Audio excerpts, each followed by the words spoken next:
dans ce sens-là, madame. Celle de savoir qui voteront le gouverneur.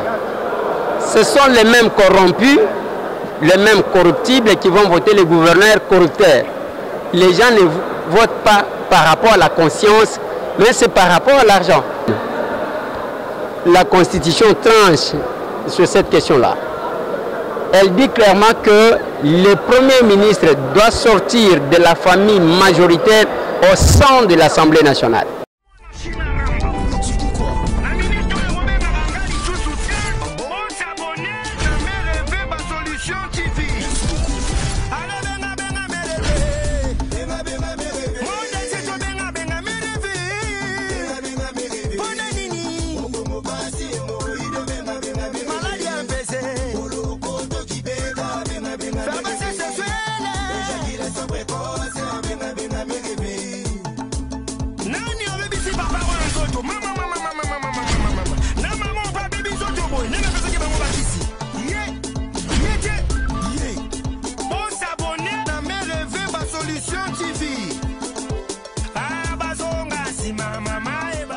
Il y a peu, le président de la République avait pris une mesure pour suspendre le Sénat, mais aujourd'hui, il a réhabilité. Que pensez-vous de cette décision?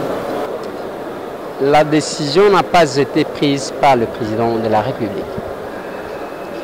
Parce que je ne sais pas pourquoi les gens font une lecture erronée. Le président de la République, il est garant du bon fonctionnement des institutions. En cette qualité, quand il y a une incompréhension, un problème entre les institutions, il est censé arbitrer ce conflit-là.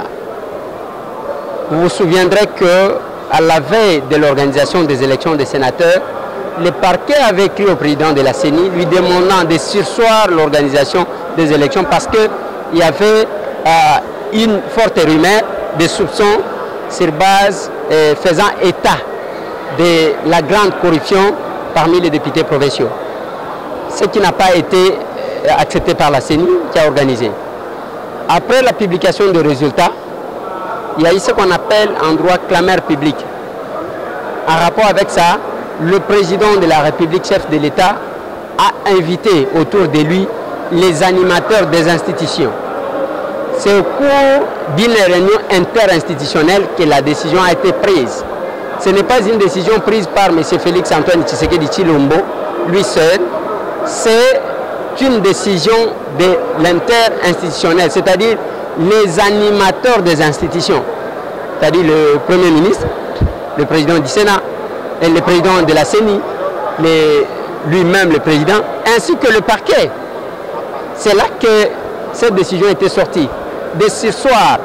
Et la décision qui a été prise, ça s'appelle mesure conservatoire. Une mesure conservatoire a un délai, ce n'est pas une mesure définitive. Il fallait qu'après un temps, qu'on puisse revenir. D'abord, la décision a été prise pour calmer la population qui n'était pas contente par rapport à ça. Lui, en tant qu'arbitre, il est venu pour surseoir et cette décision de l'installation du Sénat. En fait, parlons de la population qui n'était pas d'accord par rapport aux résultats. Vous ne voyez pas qu'il y aura encore des problèmes parce qu'aujourd'hui, si nous voyons bien, c'est le FCC qui est majoritaire un peu partout. Et si on s'attend à un Premier ministre, ne pensez-vous pas que c'est toujours le FCC qui va désigner un Premier ministre et la population sera contente ou pas? Non, mais la désignation du Premier ministre est réglementaire, est constitutionnelle. La Constitution détermine, la Constitution tranche sur cette question-là. Elle dit clairement que le Premier ministre doit sortir de la famille majoritaire au sein de l'Assemblée nationale. Cela étant, comme l'FCC s'est tapé la part du lion, bien que cette majorité, que je qualifie de majorité mécanique, vous savez sous quel angle, par quelle magie elle est sortie, Donc le Premier ministre, ça ne sera pas une surprise.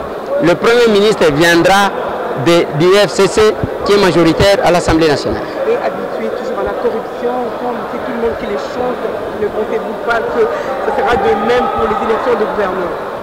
Oui, mais la plus grande difficulté où la question devrait se poser dans ce sens-là, madame, celle de savoir qui voteront le gouverneur. ce sont les mêmes corrompus, les mêmes corruptibles qui vont voter les gouverneurs corrupteurs. Où ça va cette fois-ci refléter la volonté du peuple. Est-ce que parmi les candidats gouverneurs, est-ce qu'il y en a un qui incarne la volonté du peuple? C'est aussi une question qu'il faut se poser.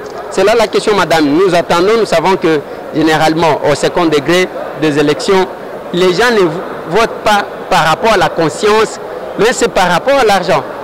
C'est là que moi j'avais proposé que le vote du gouverneur soit au suffrage universel direct. Comme ça, le peuple désormais aura son gouverneur. Mais le reste des gouverneurs, vous n'avez qu'à regarder les phases qui s'affichent en rapport avec cette compétition. Vous allez trouver qu'il n'y a rien à espérer. Merci. Merci, madame.